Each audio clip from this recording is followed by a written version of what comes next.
On y est enfin. Est-ce la fin de Sukuna Kaisen? Yuji Itadori accule le roi des fléaux. Il utilise dissection et cible directement la frontière entre son âme et celle de Megumi. Sukuna perd le contrôle et crache carrément ses doigts. Alors que la situation est tendue pour le roi des fléaux, Todo utilise son sort, ce qui fait apparaître l'ange qui envoie l'échelle de Jacob, puissance maximale, sur Sukuna.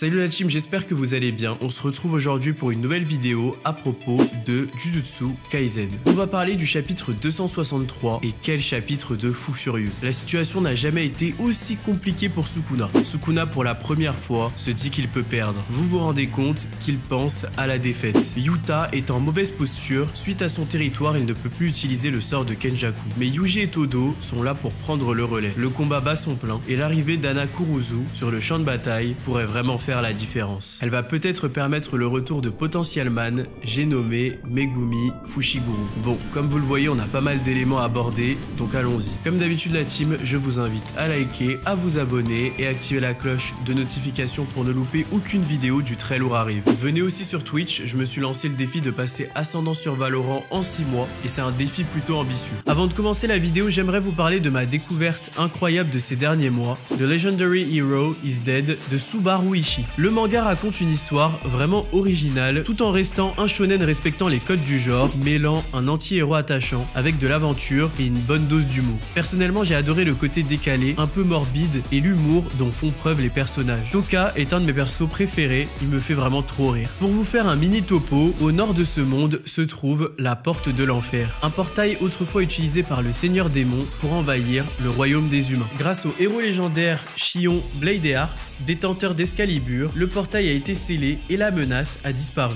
Malheureusement, le sceau a commencé à s'affaiblir, permettant aux démons de recommencer leurs attaques. Inquiété pour la sécurité de son village, le jeune fermier Toka creuse des pièges pour se défendre. Par chance, Shion est en route pour sceller à nouveau la porte et sauver l'humanité. Ou du moins il l'était, car le héros légendaire est mort, tombé dans l'un des pièges de Toka. Afin de dissimuler cet incident, Toka enterre le cadavre du héros, mais le lendemain matin, sa vie prend un tournant inattendu. Il lui arrive une dinguerie et c'est le début d'une grande aventure pour ce fermier sur lequel le sort du monde repose désormais. Je vais pas vous en dire plus parce que je veux pas vous spoiler, mais l'histoire vaut vraiment le détour. Les personnages sont vraiment attachants et on se retrouve embarqué dans l'aventure inattendue de Toka, le anti-héros par excellence. Les deux premiers tomes sont disponibles depuis le 4 juillet 2024 dans n'importe quelle librairie et si vous achetez les deux tomes, vous obtenez une paire de chaussettes exclusive gratuite. En tout cas, si vous cherchez un shonen avec une histoire originale, un univers riche et une bonne dose d'humour, vous allez adorer. L'anime du manga est disponible sur Crunchyroll et il est vraiment cool, donc n'hésitez pas à le checker également.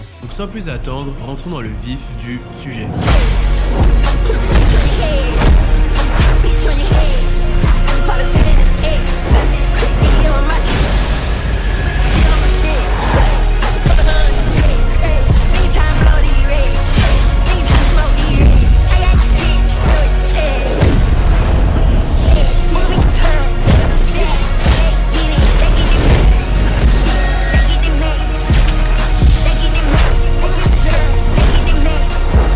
Le chapitre débute avec la destruction de la barrière du territoire de Yujo. Sukuna et Yuta sont propulsés hors de la barrière. Sukuna nous explique que Yuta a bel et bien envoyé son attaque. Rappelez-vous, au chapitre précédent, Yuta était sur le point d'envoyer un violet dévastateur sur le roi des fléaux. Yuta a donc envoyé un violet qui a bien réussi à blesser Sukuna et à détruire son territoire. Le visage de Sukuna est brûlé et ce dernier confirme que l'attaque était extrêmement puissante, mais que Yuta ne semble tout de même pas bien la maîtriser. L'instant suivant, Yuta, Yuji et Todo foncent sur Sukuna pour l'acculer. C'est beau de voir cette formation. Lorsque Gojo disait que personne ne pourrait arrêter la nouvelle génération, il pensait à ces trois-là. Todo demande à Yuta d'envoyer autant de violets qu'il le peut dès qu'il aura récupéré son énergie. Il explique que grâce au Boogie Woogie, lui et Yuji pourront s'échapper facilement. Seulement l'instant d'après, Yuta s'effondre. Et oui, après l'utilisation de son territoire, le sort de Kenjaku que Yuta a copié est consumé. Avant même la fin des 5 minutes, Yuta ne peut plus utiliser le sort de Kenjaku. Yuta est vraiment pris pris au piège car il ne peut pas utiliser son sort de copie. Il ne pensait pas que ce serait le sort de Kenjaku qui serait consumé dû à son utilisation de l'extension du territoire. Yuta se demande si Kenjaku avait une astuce pour continuer à utiliser son sort même après l'utilisation de l'extension du territoire. Et oui, rappelez-vous, Kenjaku durant son combat contre Yuki, même après son extension du territoire, était capable d'utiliser son sort. Kenjaku avait trouvé un moyen pour que son sort dure constamment. Techniquement, Yuta pourrait également trouver le moyen de faire perdurer ce sort suite à l'utilisation du territoire. Kenjaku, lui, en avait la capacité. Je pense que ce n'est pas une coïncidence que cela ait été mentionné. Yuta va sûrement trouver un moyen de restaurer le sort de Kenjaku, peut-être grâce à un pacte maudit. D'après moi, il pourra au moins tenir les 5 minutes. Après les 5 minutes, c'est un autre débat, mais Kenjaku ayant réussi à trouver un moyen de le faire, je pense que Yuta en est tout aussi capable. Todo remarque que Sukuna semble atteindre ses limites. Enfin, j'ai envie de vous dire. Si on récapitule, depuis plus d'une 60aine de chapitres, Sukuna a combattu Gojo, Kashimo,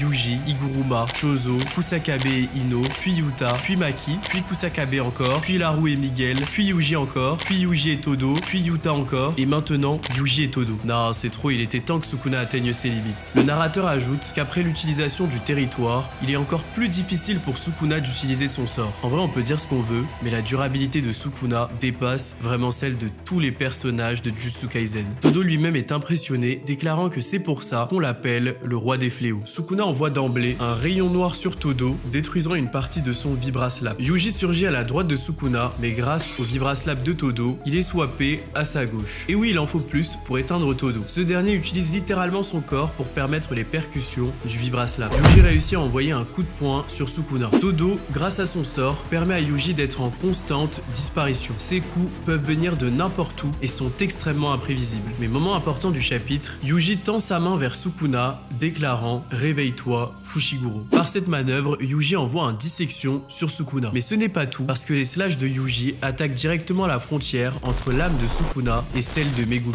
En vrai, je pense qu'on se rend pas compte des exploits de Yuji. Yuji est capable d'attaquer l'âme directement et de cibler ses slash sur la frontière entre deux âmes. Les slash de Yuji sont extrêmement puissants, étant différents de ceux de Sukuna. Alors que les slash de Sukuna tranchent la chair tel un cuistot finalement, et bien les slash de Yuji attaquent l'âme de son adversaire. Gojo disait que Yuji pourrait utiliser les mêmes sorts que Sukuna, mais en ce sens, Yuji aurait peut-être des sorts plus puissants et plus développés que ceux de Sukuna. Il semblerait après tout que Gojo se soit trompé lors de l'épisode 6 de la saison 1. Il expliquait qu'ayant baigné dans l'énergie occulte de Sukuna, Yuji serait capable d'utiliser ses sorts. Mais Yuji est le descendant du frère jumeau de Sukuna. Il a un propre sort de découpe, proche de celui de Sukuna, mais qui lui permet de cibler l'âme directement. Sukuna lui-même est complètement surpris face à cela. Les exploits de Yuji ne s'arrêtent pas là, car il a réalisé un serment maudit afin que ses coups soient plus efficaces pour séparer une âme d'un corps. Yuji Itadori réalise des serments exactement comme Sukuna. C'est vraiment fou ce qui se passe. Maintenant les gars, on rentre dans Yuji Kaisen, c'est trop. Comme je l'ai dit à de nombreuses reprises, Sukuna et Yuji sont deux faces d'une même pièce. Sukuna a longtemps sous-estimé Yuji, mais aujourd'hui ce dernier utilise une version améliorée de son sort pour le vaincre. Il utilise même des serments aussi subtils que ceux de Sukuna. Sukuna face au slash de Yuji en vient à cracher littéralement ses doigts, montrant clairement que Yuji expulse complètement Sukuna du corps de Megumi à chaque coup. Sukuna se dit que s'il continue à encaisser ses coups, il risque de perdre le contrôle et de perdre le combat. Et oui, vous avez bien entendu, Sukuna, le roi des fléaux, le plus fort, celui qui n'a jamais été vaincu, considère le fait de perdre face à Yuji Itadori. Nous n'avons jamais été aussi proches de retrouver Megumi Fushiguro. Allez Gege, le retour de Megumi Pitié pour qu'il nous montre son territoire complet. Sukuna ne perd pas son sang-froid et se dit qu'il doit simplement éviter les coups de Yuji. Todo enclenche son Vibraslap une dernière fois et ni Todo, ni Yuji, ni Sukuna ne sont swap. Le Vibraslap de Todo ne fonctionne plus, mais soudain, dans les airs, Sukuna aperçoit Hana Kuruzu. Et oui, rappelez-vous qu'il avait été expliqué que grâce à un serment maudit, Todo avait pu augmenter considérablement la portée de son Boogie Woogie. Mais qu'est-ce que peut bien faire Hana Kuruzu contre Sukuna? Eh bien, un flashback nous montre une conversation entre Hana et Yuta. Yuta lui explique qu'il aimerait qu'elle intervienne pour envoyer le coup final sur Sukuna. Il explique que l'idée est d'essayer une dernière fois de sortir Sukuna du corps de Megumi. D'après Yuta, son sort de copie permet de faire oublier l'utilisateur original du sort. Il explique que ses adversaires ont tendance à se concentrer sur son arsenal de techniques. Il ne pense pas que l'utilisateur original peut apparaître pour utiliser son sort. Ce que dit Yuta a été prouvé car c'était la ruse du chapitre dernier. Inumaki a utilisé son propre sort et c'est ce qui a surpris Sukuna. Hana Kuruzu utilise alors le sort de l'ange, l'échelle de Jacob, dans sa puissance maximale contre Sukuna. Oh là là, est-ce que Sukuna est enfin Cooked, le sort de l'ange, avait eu des effets considérables sur Sukuna la première fois. Et à cet instant, il est affaibli et il n'est plus aussi résistant qu'auparavant. Cette attaque permettra peut-être à Yuji d'envoyer encore des slash juste après. Il est donc très possible qu'on ait un retour de Megumi dans les prochains chapitres. C'est peut-être la chance des alliés qui pourront venir à bout de Sukuna. Megumi a été évoqué à de nombreuses reprises et je pense que cette fois-ci c'est la bonne, il sera sauvé. Yuji dans ce chapitre était vraiment extraordinaire et on ne peut qu'imaginer la puissance colossale qu'il aurait eu s'il avait pu s'entraîner plusieurs mois. Car en effet, rappelez-vous que Yuji ne s'est entraîné qu'un seul mois pour atteindre ce niveau. La situation semble ainsi compliquée pour Sukuna. Il ne faut pas oublier qu'il peut déclencher à tout moment l'assimilation de Tengen avec la population japonaise. Cet événement pourrait tout renverser, créant un monstre qui surpasserait le potentiel occulte. On aura peut-être même un retour de Kenjaku à ce moment-là. Je trouve intéressant que Yuta précise que Kenjaku était capable d'utiliser son sort même après avoir déclenché son territoire. Kenjaku a trouvé un moyen d'utiliser son sort constamment. Est-ce que ce ne serait pas une piste qui ouvrirait à son retour? Dites-moi ce que vous en pensez en commentaire. En tout cas, on est sur la ligne droite du combat de Shinjuku et je pense que nous aurons très bientôt un flashback de Sukuna. Voilà la team, c'était tout pour cette review, j'espère qu'elle vous a plu. Désolé, elle est un peu courte parce qu'en gros là je suis en vacances mais je voulais vraiment parler du chapitre avec vous. Une grosse vidéo sur Yuji arrive, on va aborder tous ses nouveaux pouvoirs et son futur dans le manga. Est-ce que vous pensez que c'est la fin pour Sukuna? Dites-le moi en commentaire. En tout cas, merci à vous, restez sur vos gardes et je vous dis à très vite pour une nouvelle vidéo.